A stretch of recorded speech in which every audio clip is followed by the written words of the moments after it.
Okay, so open the model.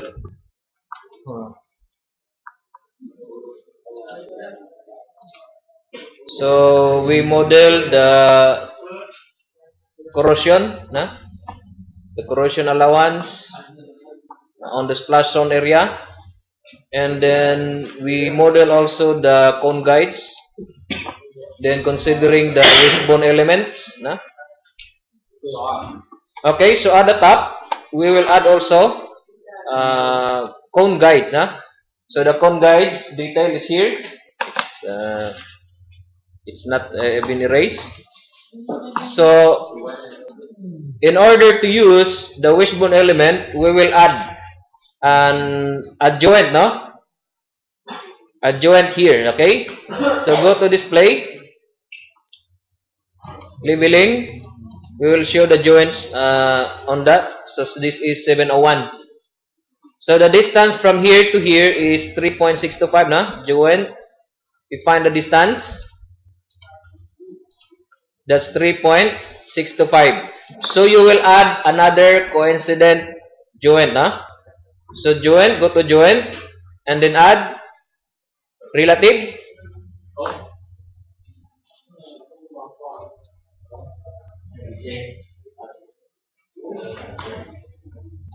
Select this, and then I will change to 707C, which means conductor. Okay, 707C at a distance of 3.625. 3.625. Apply. So you notice there are two joints here, right? 701 and 707C. Okay? Then I will add a cone guide. So joint, I will add a joint. Add relative, to this joint. So I will change this to 708C, which indicates that's a cone guide at a distance d of 0.5. 0.5, right? 0.5 up. So this is now 0.5 up and 0.5 down. But I will rename this as 709C. So be consistent. If it's a cone guide, it should be C, in this case. Apply. So you have cone guide, 0.5 below, 0.5 up, and then we have 710C, and then 0.3. Right? Z is 0.3. That's the cone. So we have the figure, Okay. Then I will add a cone guide. Go to member. Add. From here, take note, it should be C, connected to the cone guide joint. So double click. Okay, so that's 707 now. Now, C. What should be, what is the group? CNG, the cone guide, Cone guide. And the cone is CN1. So CNG. Press OK. Apply. From here, now be sure it should be on C, Double, you have to double select this one, this joint here. And this, so 707C, 708C, cone guide. Apply. Select this joint, and it should be CN1, right? Cone, It's a cone at the top. Apply.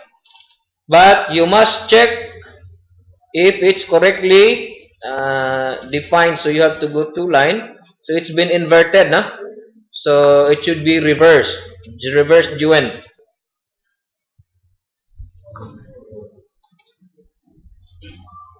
You reverse the joint. So member details modify. I will select this. In my case, it's been reversed. So scroll down and then reverse joints and then press apply. So it will look like this now. Okay. So this is now the cone guide. This is now the cone guide. Now, your support, this one, and this one should be connected to the cone guide. In this case, we change this one, right? It should be connected to the cone guide. So we will change the member connection. So go to member, details, and then you can do multiple selection. The three. Select this, control, select this. Oh, no. Just one. This will be changed to 707C, right? 707C. Apply. Decide. 707C.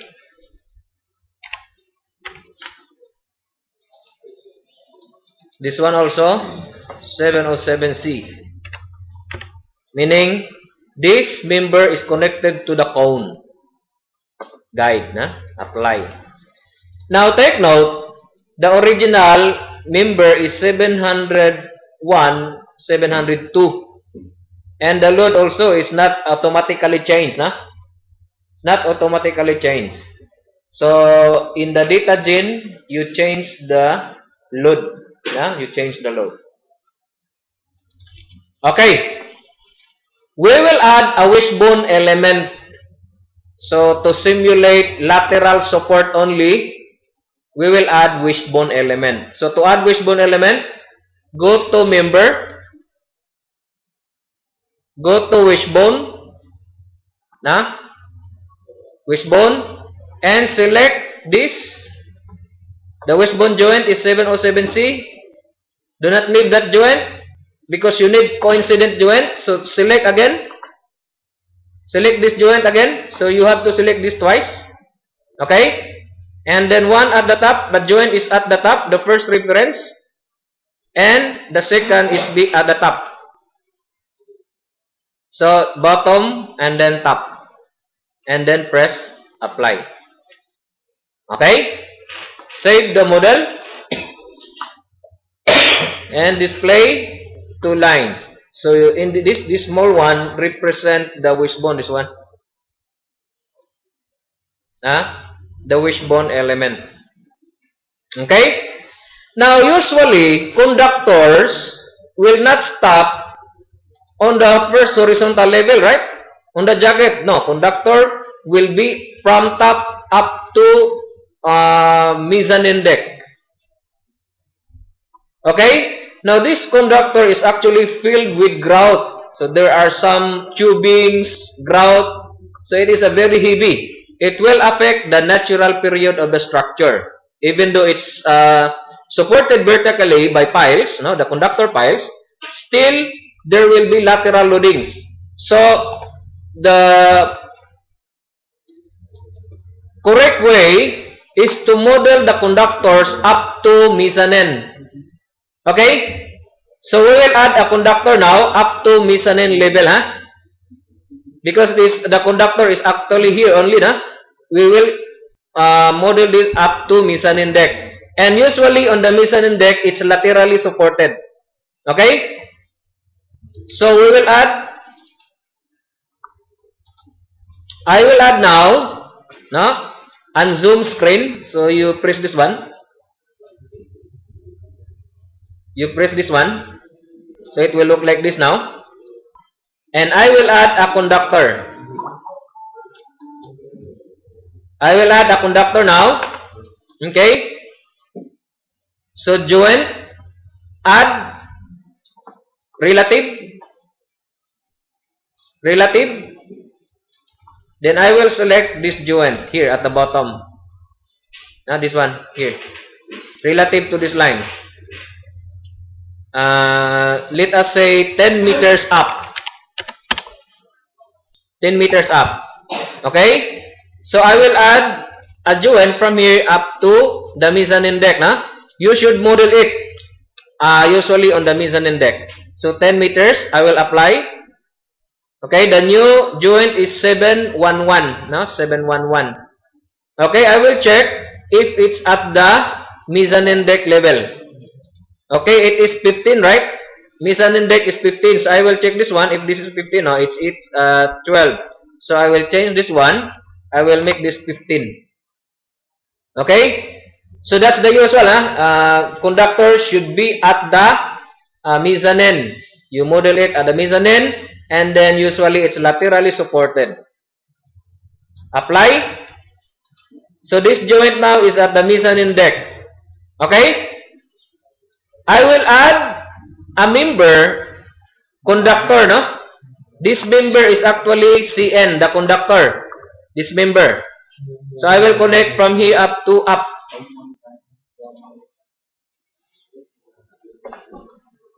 I will add conductor, member.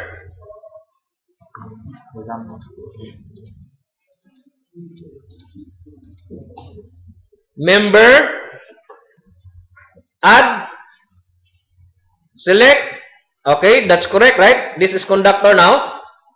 Joint is 701 and this one 7111. But this one should be CN, the conductor only.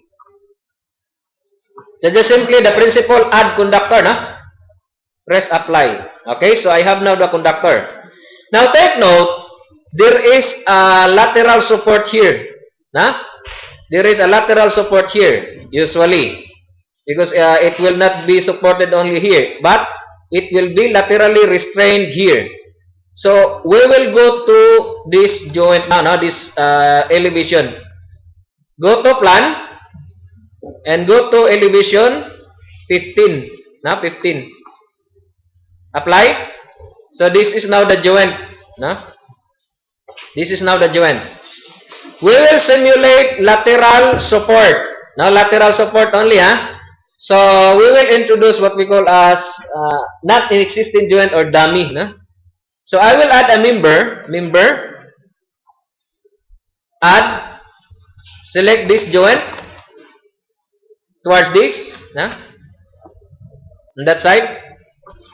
I will name this as DUM, ning a dummy, to represent only lateral support. Apply. Select this joint, and then on that side also, on this side, apply, this side, on this side, apply, this side, and this side, apply. Take note, this is for lateral load only. Na? So these are not actually existing member because we don't have the correct or we don't have the drawings. So this is to simulate only that this is laterally supported. So we will define a dummy member, member group. So DUM define. I will use a tubular. Let us say 30 cm and a wall thickness of 2.54. And the yield strength of 34.5. But since these are not existing joints or member, I will set the density to 0.001.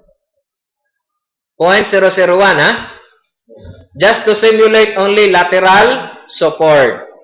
Press OK. Okay. Now, this should not carry vertical. This should not carry bending moment because this is only lateral. So, we will release. Display, labeling, and go to member, and then EV or local coordinates to show the local coordinates. Okay, to show the local coordinate system. So this is X, this is Y. X is lateral, and Y is lateral. So I will go to member, then I will modify. I will select this.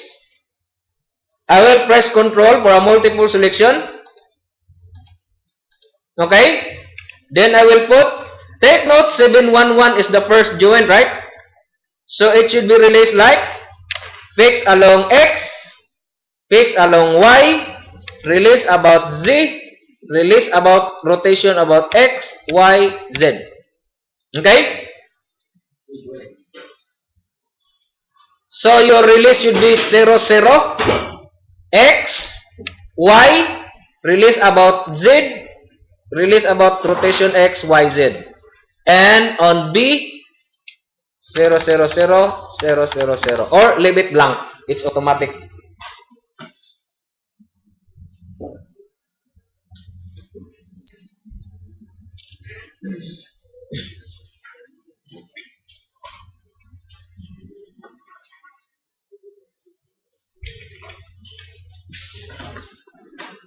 Okay. Ready? Press apply. So we have already simulated this one. Okay. So I will go to display. I will go to labeling. I will uncheck the name of the joint and then the member I will uncheck. Okay, it will look like this. And then go to active isometric view. Is it complete now? No. We still have one more thing. Okay, we will discuss about dummy members. Okay, dummy members. Dummy members. What are dummy members? These are members which does not contribute stiffness to the structure. Overall stiffness. So dummy members does not contribute stiffness to the structure. One example is boat landing. Boat landing.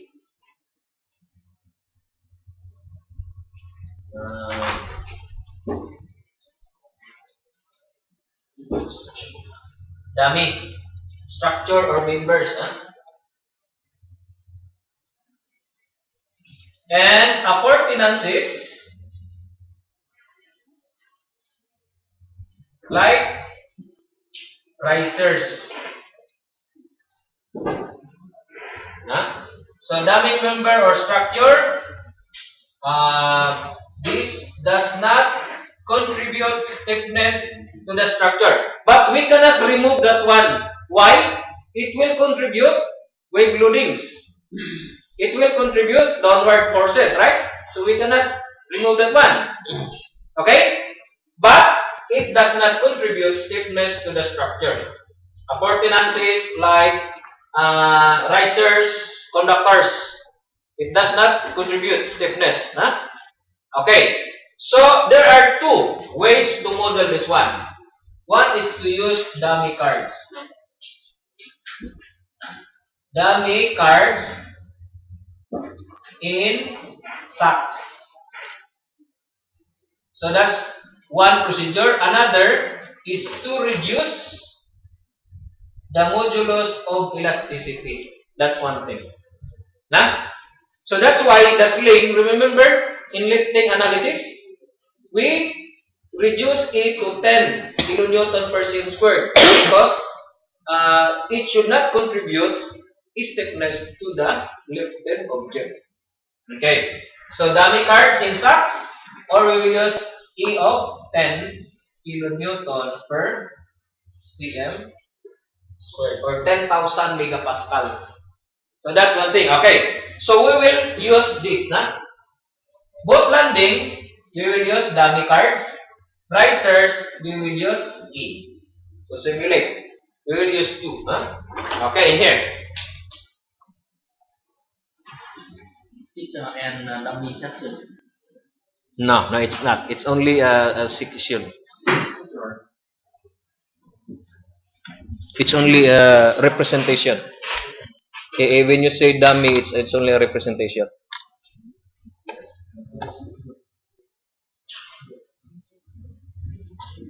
Okay.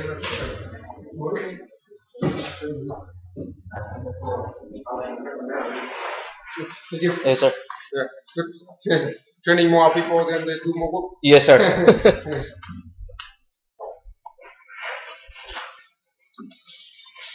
Okay? So, this is now the barge bumper, or this is considered as a boat landing. Okay? Now, to emphasize further, we will add additional members. Okay? So, take note, this member is BP, that's the barge bumper. Not?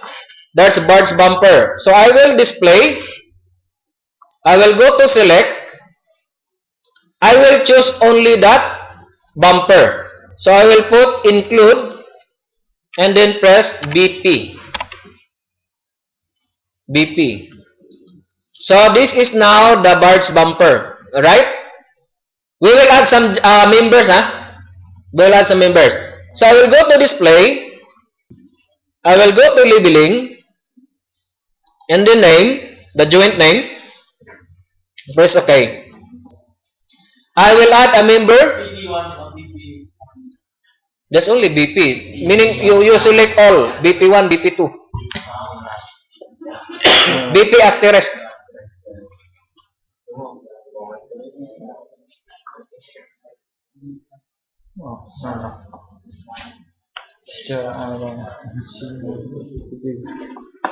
You don't have BP?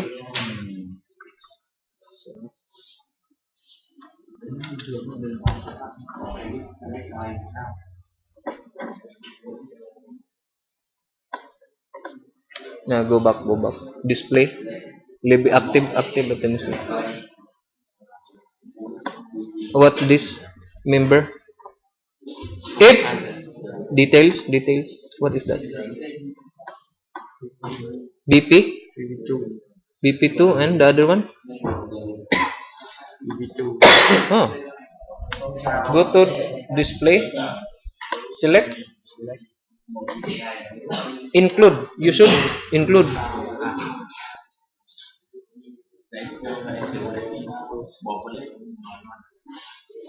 Okay.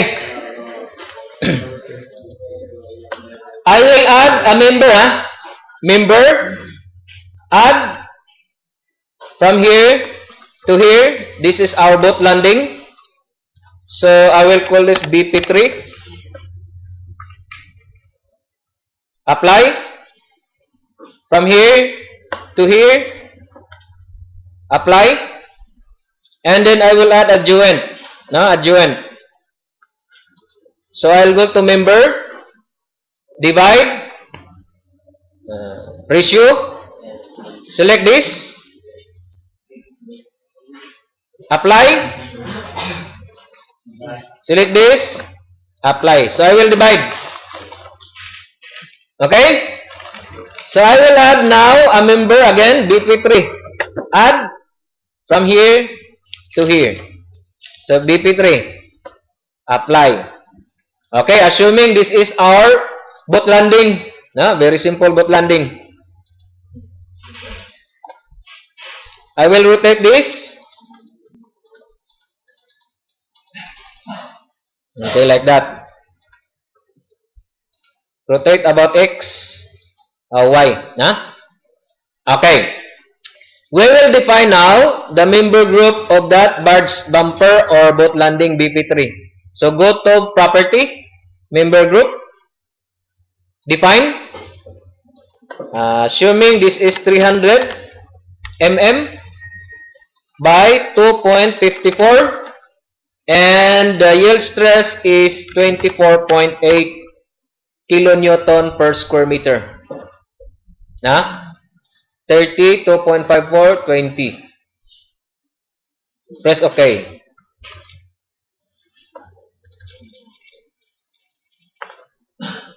Okay. We will use boat landing dummy. Dummy cards. Dummy cards in sacks. So you go to C-State. Go to C-State. Go to global parameters. You see at the bottom, there is appurtenance and there is dummy. So, select dummy structure. And then, put the structure name. both land. Just only both land. Both landing. Both land. Both land. So take and go to dummy. Na? So this is how to simulate dummy structure. Meaning to say, dummy structure does not contribute stiffness to the structure. But we will not delete that one because it will contribute loads, lateral loads due to wave. Na? So press define. Okay, define. You have now defined, right? What are boundary conditions? Okay. Boundary joints, these are joints where you want to put your lateral loadings. Usually, jacket joints, where the boat landing is connected. You follow? Boundary joints, these are joints where the boat landing loading should be lumped or should be put. Usually, jacket. This one is jacket, right? This is connected to jacket. This is connected to jacket. This is connected to jacket. And this is connected to jacket. Okay? So those are hard points. So we put the boundary joints here. That's 381L. Which is this one. And this one also, right? See at the bottom, this one? 3058. And at the top, 301L. This one. And at the bottom, 3057. Okay. Dummy joints, these are joints which are not attached to the legs. What are those? 3059. In my case, 3059. Which is this joint? Be careful. You have to choose. No, depend on your, because we are adding a joint and then the naming convention is different. So choose. This is 3059 in my case, and this one 7113. This one is 360, 3060. 3060. And at the bottom, this one 3061. This one 7112. And this one 3062. 3059, 7113, 3060, 3061, 37112, and this one. Okay? Okay. So you press OK. So that's the boat landing. Close and save the model. Okay.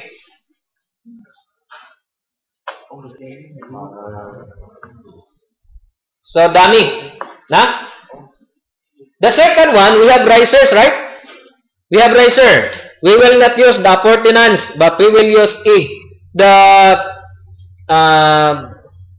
reason is this. Usually risers, because you see, when you go to C states, global parameter, there is an appurtenance structure, right? Usually, this is for riser. But the problem, we will still have the dynamic analysis. So do not use appurtenance structure cards in dynamic analysis. That's SACS. That's SACS manual states. You have to turn off this appurtenance structure. So, what will I do? Instead of using appurtenance structure, I will reduce E. Just the same. So, I will close this one. Close this one. Close this. And then I will go to data file. Data file. And find riser. Riser is RSR. See? This is riser, right? And we put RSR. We put 20. To simulate this as non-structural elements, I will put 10. 10 kilonewton this one, see? RSR, huh? It's only riser, huh? As 10. Okay. For this analysis, what analysis is this? In place analysis of what? Jacket. Not topside. Na? Jacket in place analysis. So we will skip all topsides, skip all risers, skip all conductors. We will analyze only jacket and piles. So, how to skip? You notice in here, see, this is 1, right? Na? 1, 1, 1. If I will double click this one, and I will go to post-processing, this is the classification. No? If you go down, now this is classification. Eh? We have escape, include, P4, S3, P3, S2. So I want to know what are these parameter. Okay? I will press help and then select. So it shows like that. P1 is primary, this one is secondary, and the last is escape stress calculations. So I will press skip. Meaning to say, I don't want to analyze topside because topside and jacket are different. They differ in wind loadings, they differ in live load. Okay? They differ in wind loadings, they differ in live loads. So I will skip topside. I will concentrate more on jacket. Okay? Escape and then press OK. You notice it becomes 9. Yeah? So when you put 9, it means skip.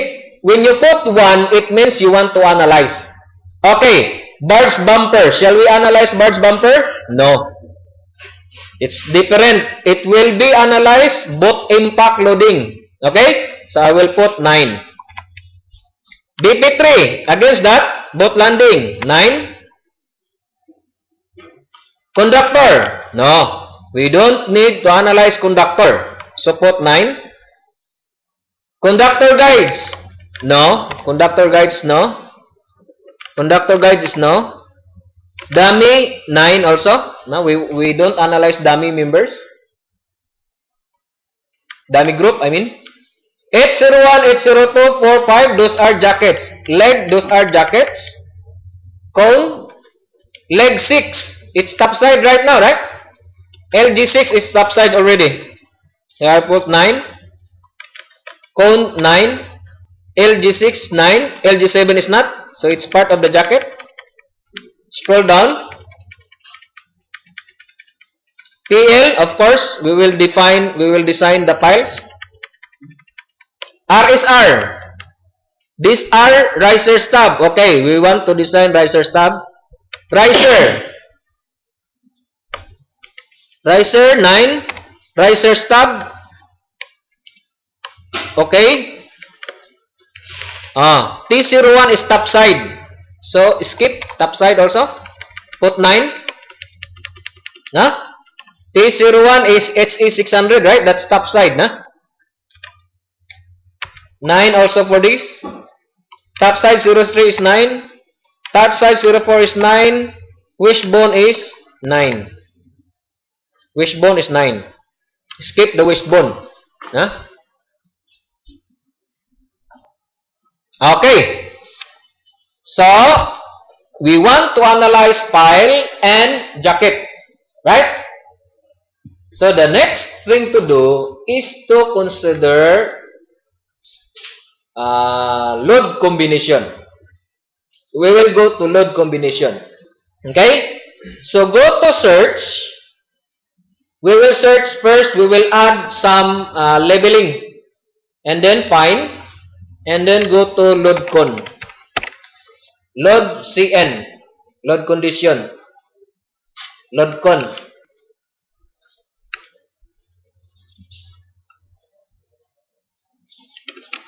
Okay? WX is what? We will define WX, So I will copy here the load label or just simply Press enter. Press enter. And then I will put load LB. Meaning to say, I command this as load level. Huh? Load level. Okay, just type load LB. And then I will copy this one. Huh? What is that load level? WX. I will put WX. WX. And this WX represent when operating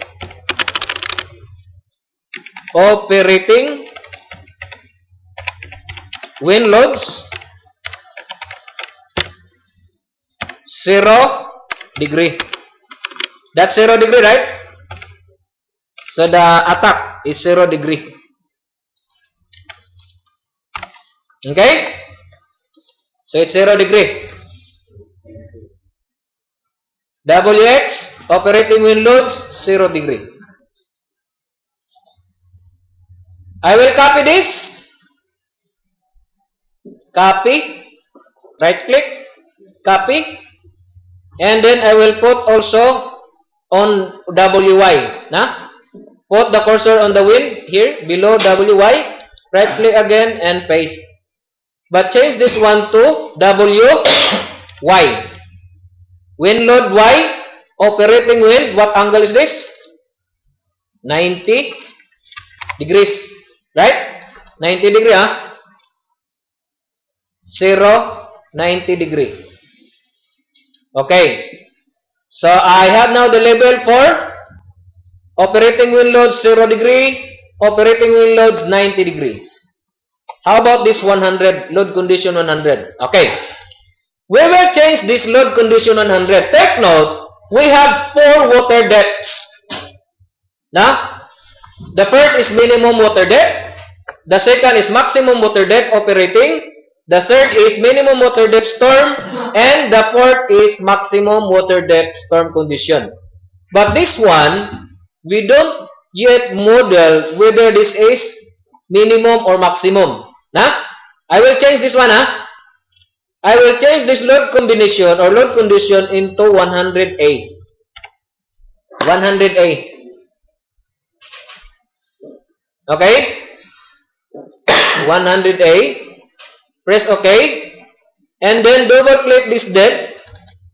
You notice there is a water depth, right? The minimum water depth in operating is 50. So I will put 50. I will put 50.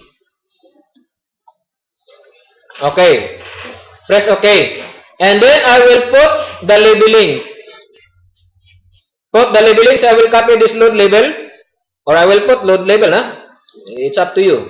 Copy. And put my cursor here. Right click and then paste. But I will change this labeling now into 100A. And then this one.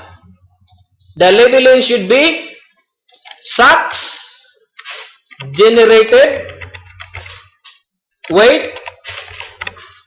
SACS generated weight, meaning to say all in the model will be automatically calculated by the program. SACS generated weight, and I will put minimum water depth or minimum WD. Minimum water depth. WD, water depth. Press OK.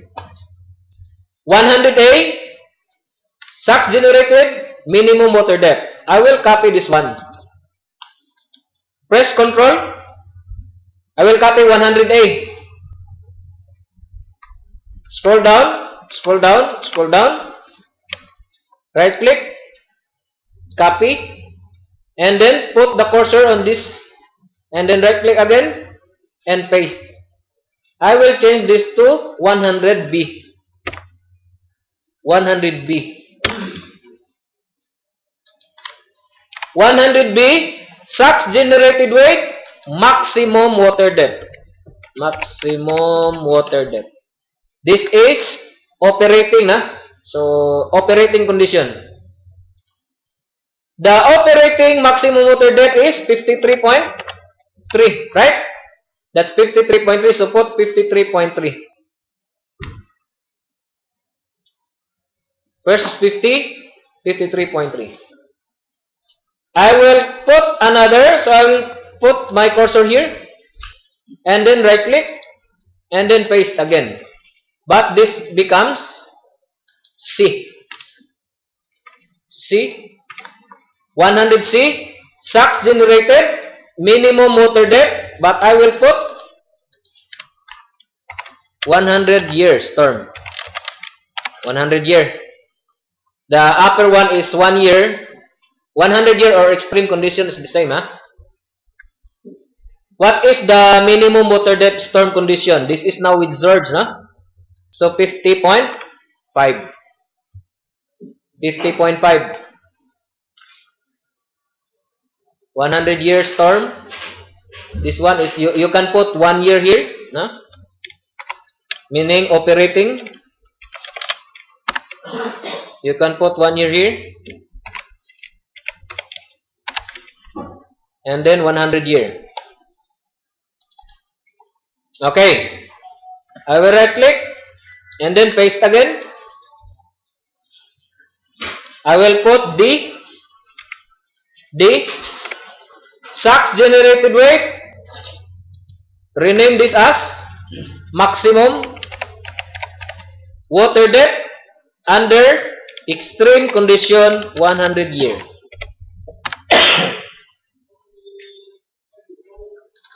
So remember your loadings, huh? WX is operating wind 0. WY operating loads 90. 100A is minimum motor depth.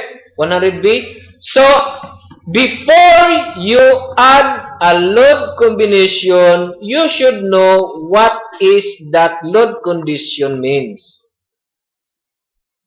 What I mean, you have to write WX is operating 90. WY is operating 90.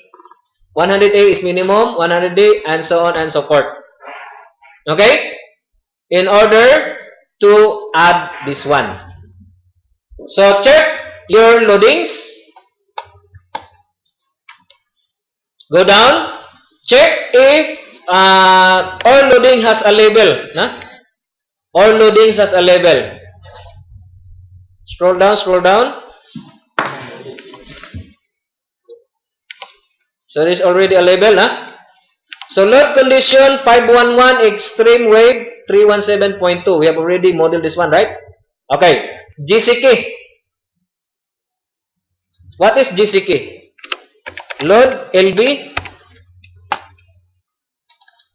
And then that label GCK. GCK are jacket, miscellaneous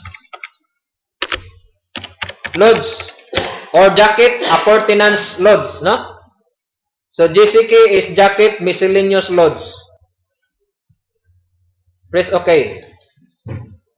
GCK is jacket miscellaneous loads. Anodes, conductor guides, pad eyes on the jacket, cone guides, and mud mat. What else? We have pipe. This one. What is PIP? Load level. And then put PIP. What is PIP? Piping. Dead weight.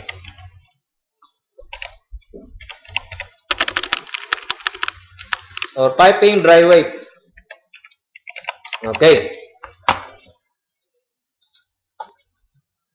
Tip is piping dry weight. What else? At the bottom, we have this one, right?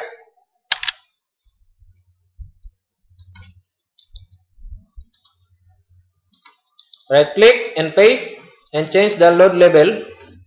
EQPT. EQPT. This is equipment dry weight, right? We use this in lifting. Equipment dry weight. EQPT, equipment dry weight. And another at the bottom, live. paste.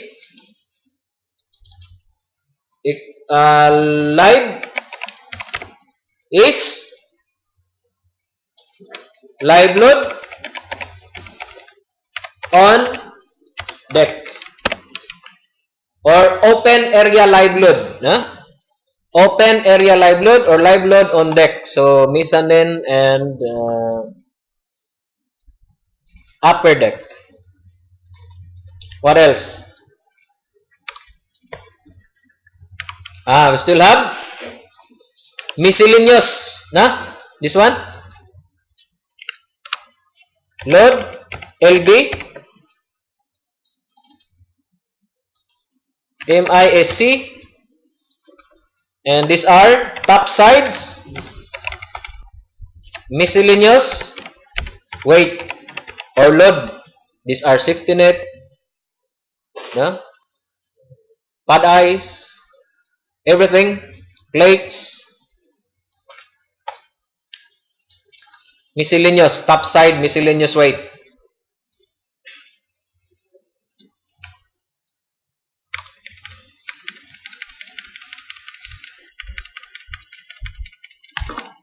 Okay. We will combine the loading now. The first you are going to consider are dead loads. So, dead loads, piping loads, equipment loads. So, gravity loads. Gravity loads. First are the dead loads. Dead loads either top side or jacket. Top side or jacket. So, I will name this one as GRB1. GRB1. The first one is GRB1, meaning gravity. What are gravity loads? I will consider minimum water depth first. So, the minimum water depth is what? A. Now, operating, You remember this 100A? That's the minimum water depth operating condition. Now, if we will base, what is the factor? Go to design basis. These are the factors we are going to use. Assuming we are in detail engineering. 10% for structure, mechanical piping 10%, electrical and instrumentation 15%. So all 10% increase we don't have EI. Equipment 1.1, miscellaneous 1.1, what else? All gravity. JCK, jacket appurtenances 1.1. What else? Gravity, this is suck generated weight. Equipment, miscellaneous, GCK, what else? What are the loadings? Equipment is already there. Miscellaneous items already there. What else? Live, gravity load only, Do not include first the sea state. Like wind, waves, current, do not include yet. So, what else? Live load. Live load.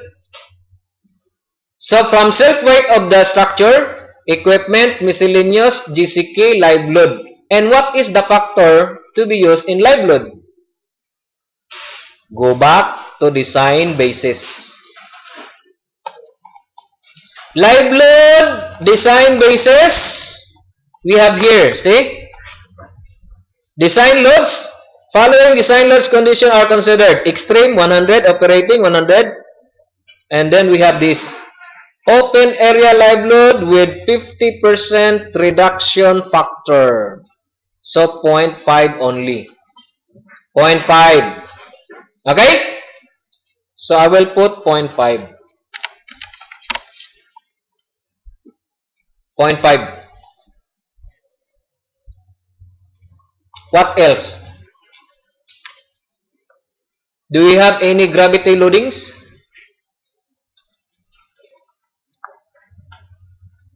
Do we have gravity loadings? So, combine all gravity loadings first. If you have the dead weight of the crane, you add. Huh? You add dead weight of the crane. Okay. I will press OK. So, this is now my first load combination. Take note, 100A is operating minimum water depth. Nah? So, I will copy this one. I still have 4 load combination. Right click, copy, put it at the end, and then right click, paste. I will change this to GRB2. First is minimum water depth. The second one is maximum water depth. I will put B. You remember 100B is maximum water depth? Equipment, miscellaneous. Oh, this still piping, nah? Piping is not included right here, right? We still have piping, sorry. Double click. So, lock piping, PIP. And the factor is 1.1 for equipment and piping. Another piping, 1.1. Piping. Okay? Self-weight, equipment, miscellaneous, jacket, live load, and piping. I will copy again this one. Right click. Copy. Put the cursor at the bottom. And then paste. I will change this to GRB3.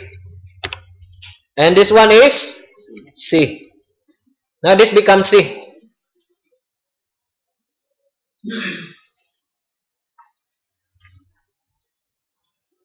Right click again, paste. I will name this as GRB4 and this becomes 100D. Take note A, B, C, and D, 100, a difference water depth. So they differ in buoyancy. Nah? They differ in buoyancy. So they differ all in vertical loads on the piles.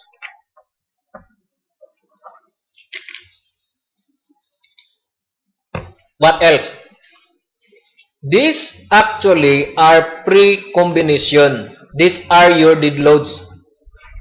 So I will make a combination considering now the C states loading. Wave, current, and wind. So I will put here, put enter, and then asterisk. I will put operating condition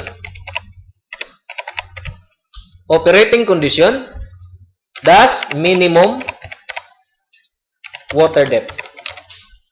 Okay? Operating condition minimum water depth. So what will be my dead load at operating condition minimum water depth? GRBA, right? I mean 1. Okay. First, I will consider attack direction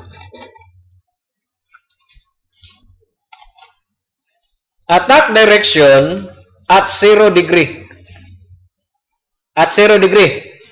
So you have 0 degree wave and current, 0 degree wind.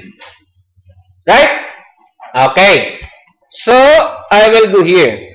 I will make another load combination and I will call this load combination LCOM as 1000 series. 1000,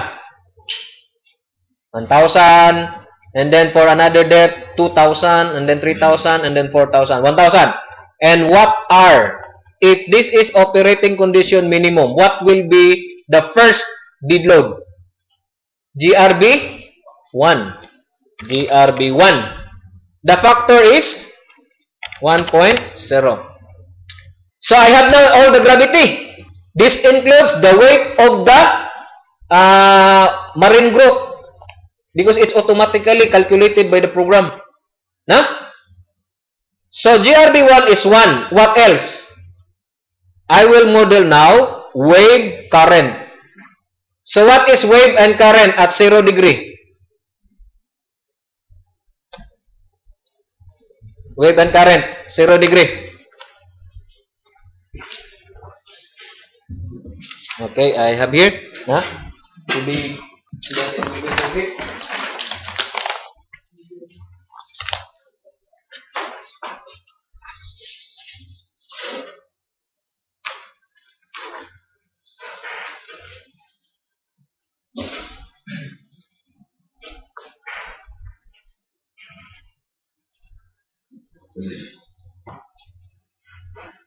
so this is row B, row A, and this is 2.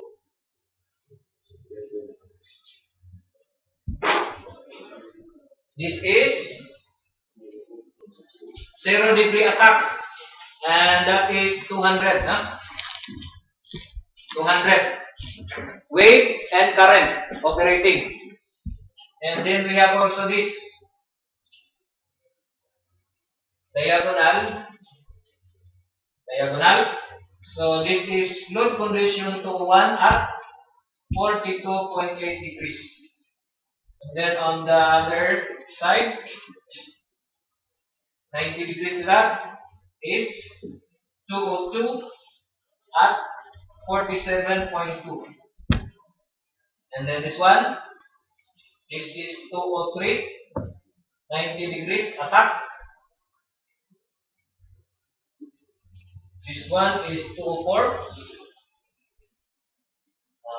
132.8, and this one, this is 205, and 137.2. Here is 180 degrees, so that's 206. Load condition.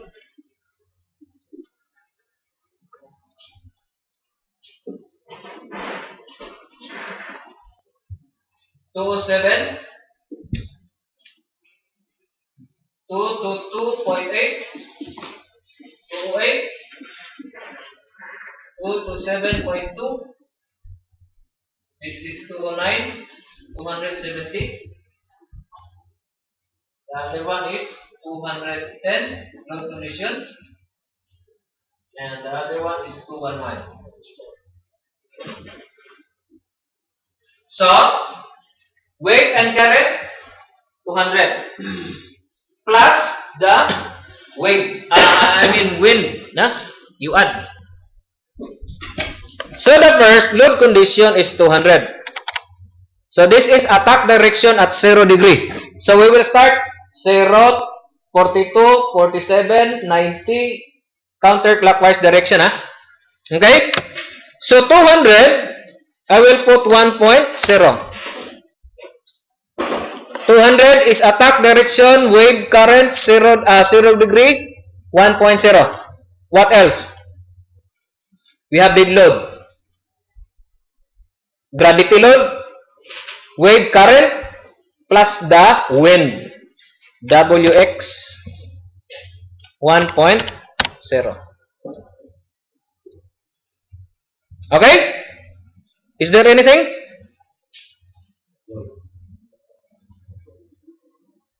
Gravity already defined.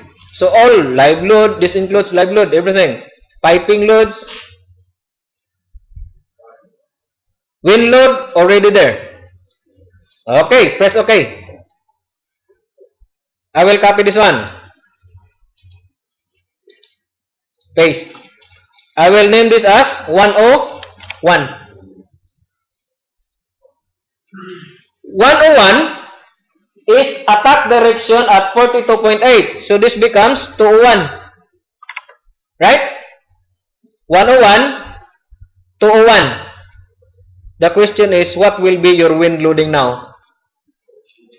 It's already diagonal. So, we have this technique. It's been used by technique. It's been used by Worley Parsons. So, we will adopt this one. Okay?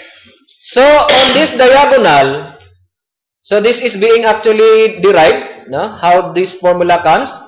And then we have all you have to do is include. L represents the area here. You can input length, you can input dimensions. But in this case, we will put area. Huh? You remember the area here? And the area here. So we have calculated that one as, along X as 169.6. Remember that one? And along Y, we have 201.4. So I will put it in here. 201.4, 169.6. And then the angle, yeah, 42.8. So these are your factors. See? Px and Py are factors for use in combined load cases. And what are your loads?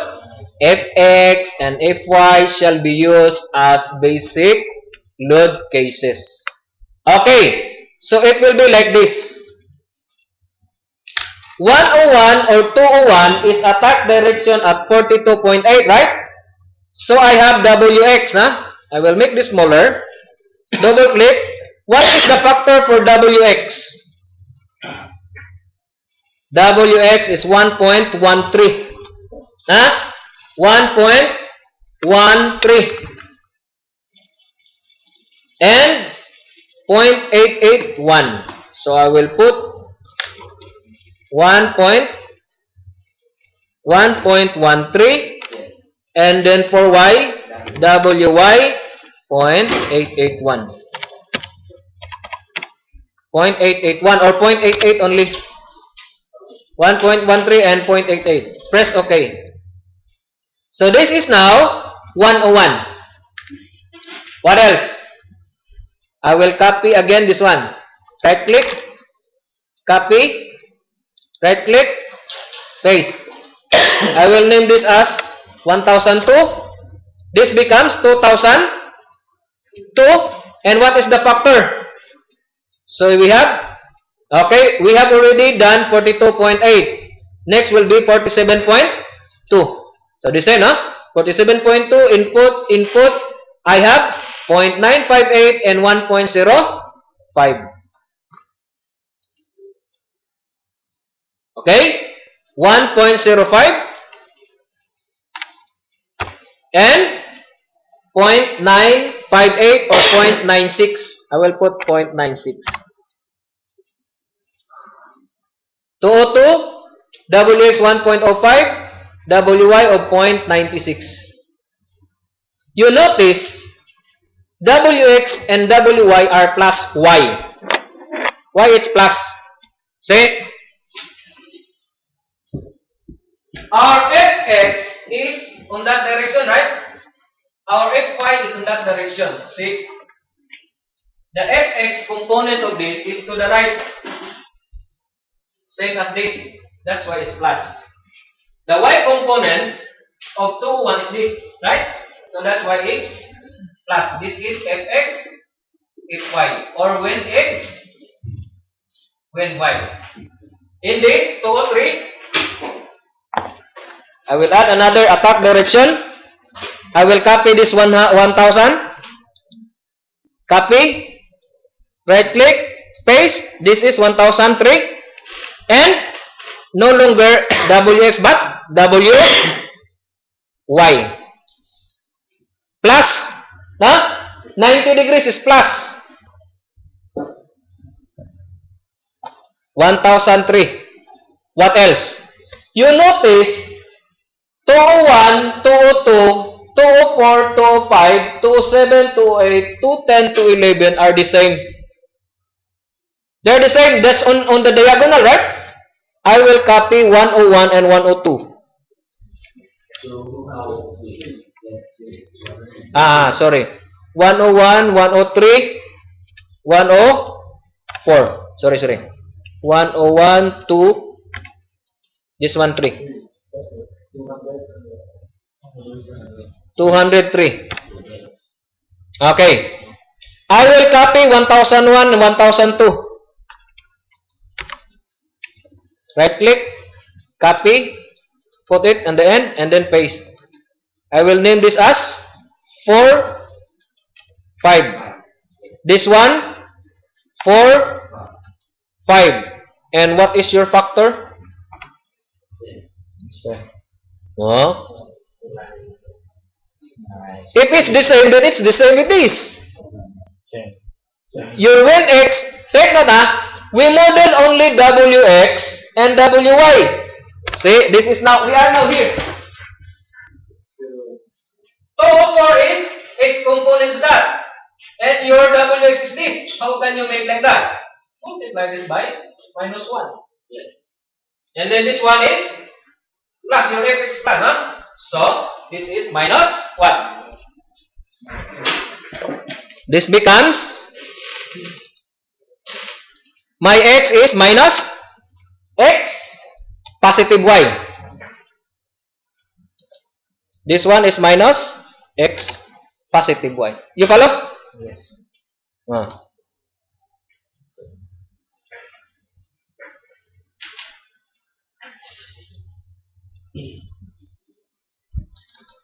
Okay, same procedure. 2, 6. I will copy this one. Copy. Paste. This is 106. 206. And what will be our factor now for WX? Minus 1. Minus 1. It becomes minus 1.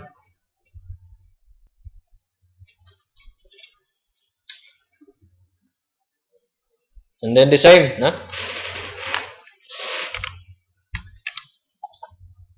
Copy. I will copy 1001 and 1002. Paste. 7, 8, 207, 208. And what is my factor? WX.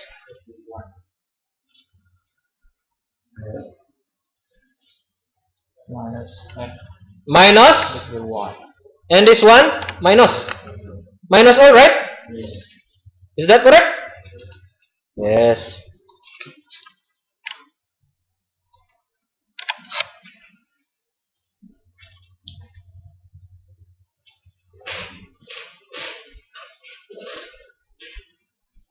And then 270. I will copy 1003.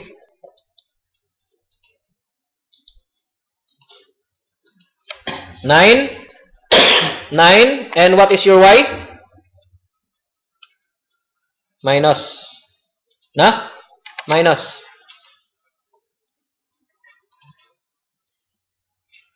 And the remaining, I will copy 1007 and 8.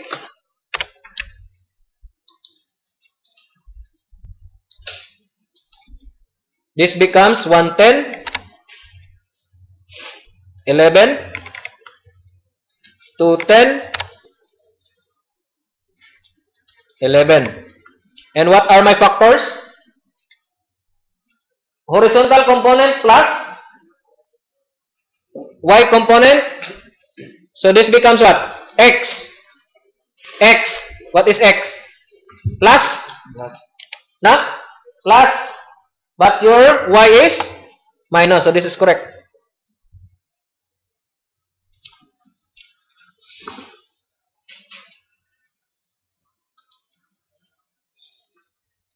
(210) and 211 plus x minus y. So minimum motor depth is defined now. How about maximum motor depth? Oh, you just simply change the GRB to GRB 2. I will copy this one. Control. Scroll down. Right click. Copy. Put the cursor here. Paste. So operating condition, but I will change this to maximum water depth. Maximum water depth, minimum water depth, the wind loading is the same. But your buoyancy loading is different. So you will change this to 2.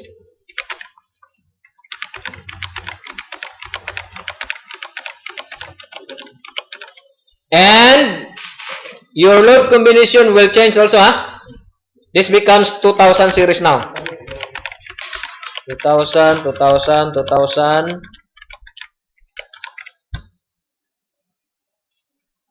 and your wave, of course. This becomes 3,000, huh? 3,000, 3,001, 2, 3, 4,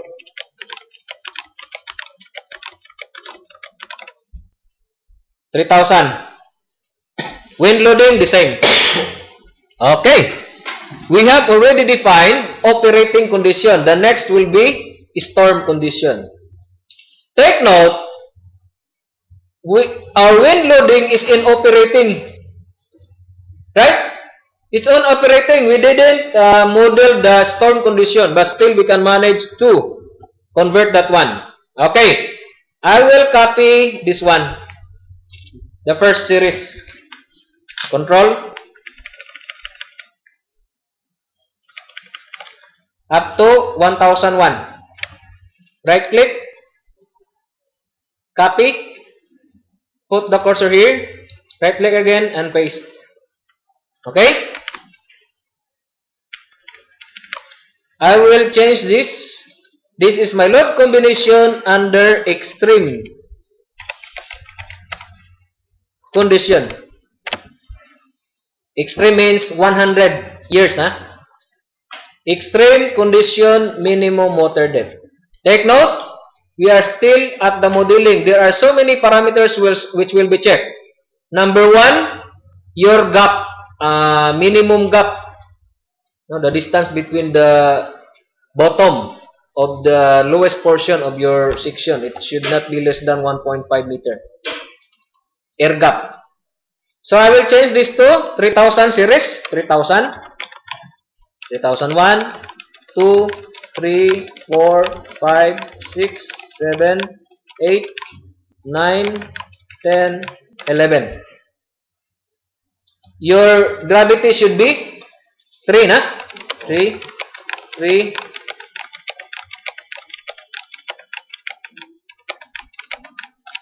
And then my load condition wave, current 400, na? 1, 2, 3.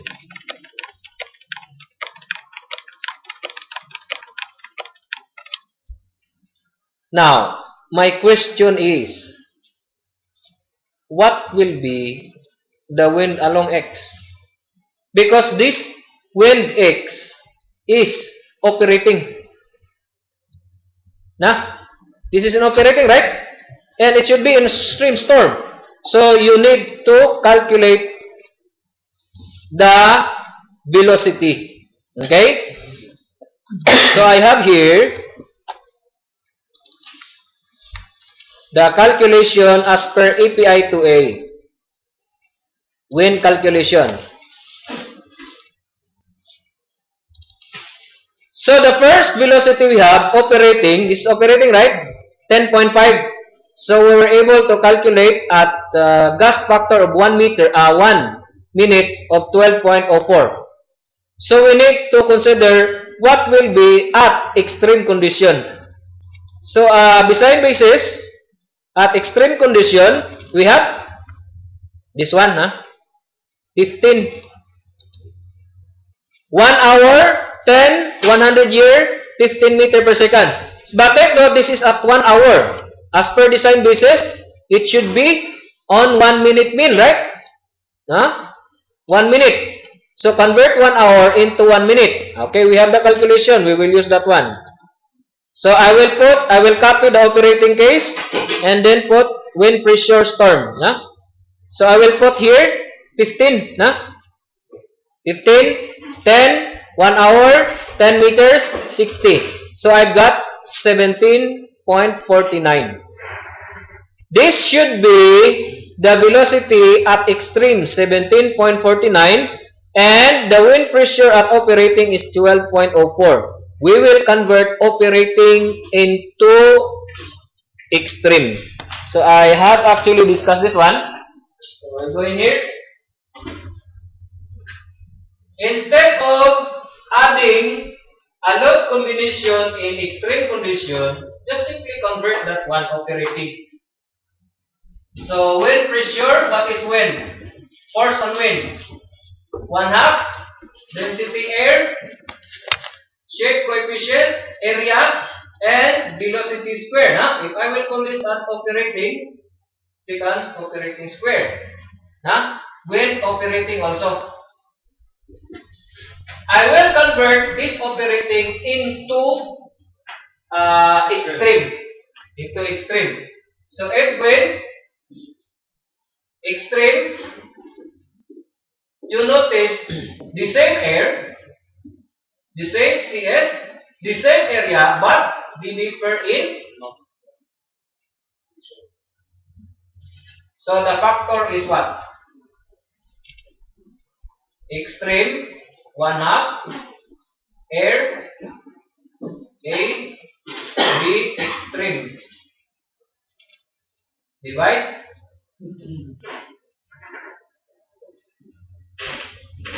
B operating.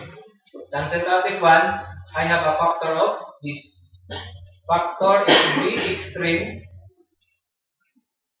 square over B operating square, which is in my calculation is 2.11. 2.11. So see in here, I have already this one. 17.49 divide 12.4 squared, 2.11. Okay. So remember 2.11, This one, Wx times 1 is how much? 2.11. It's already in extreme condition. Okay, maybe you can put something. Factor for wind equals, now you can put something. Factor for wind loading, because our wind loading is operating. We will convert this to extreme. So wind factor is V extreme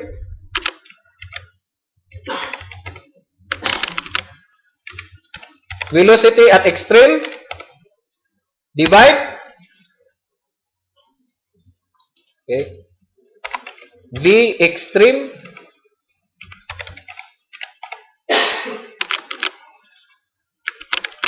divide V oper and then square.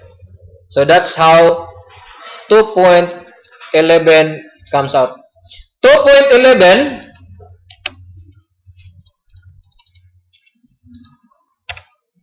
when x.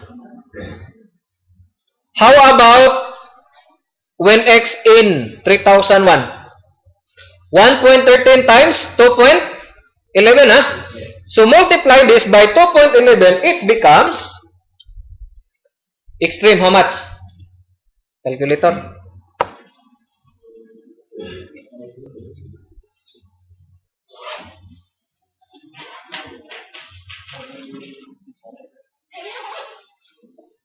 How much?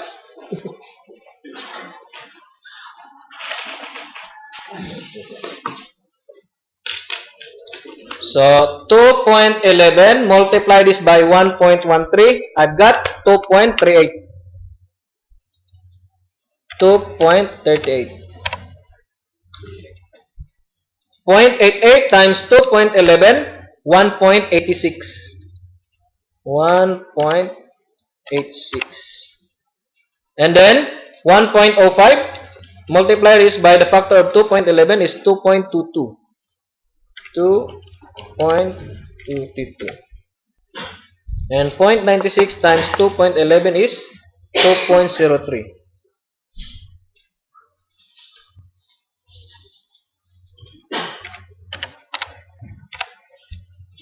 This one becomes 2.11. But this one 2.38. Do not change the sign. This one 1.86. This one is 2.22. And this one is 2.03. You follow? This one is minus 2.11. This one is 2.38. This one is 1.86.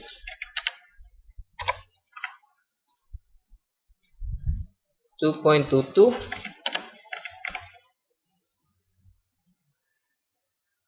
2.03. This is minus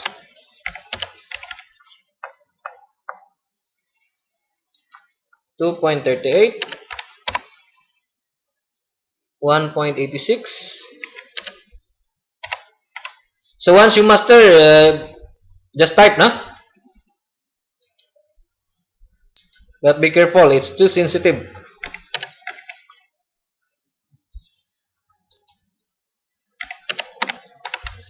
Oh, 4,411.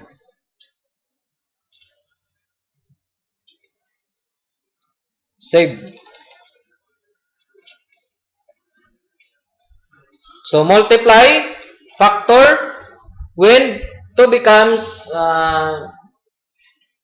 extreme. Because they differ only in velocity. Huh? Okay, we still have one. Maximum motor depth. So copy this one. Right click, copy, right click, paste. Okay? So the next will be 4,000 series. 403, 404, 405, 406, 411. And this will be 4.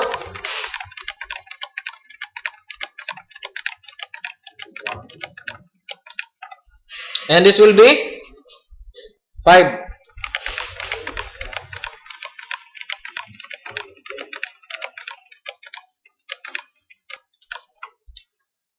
Same. But change this to maximum water depth. Maximum water depth factor still the same. Ah.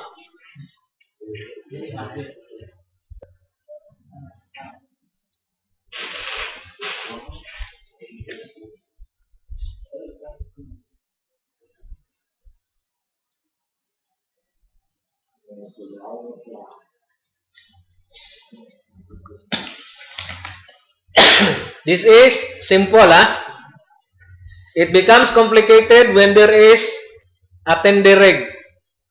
Because once the location, where is the location of the well, you shift your location also of the center of the tendereg. So you have a different reactions. Plus the wind on the rig, because it's a top, it's above. It's almost 30-50 meters above the main deck. Okay, so we still have one parameter, the A mode. Take note, as per design basis, again always refer to the design basis. In here, member check.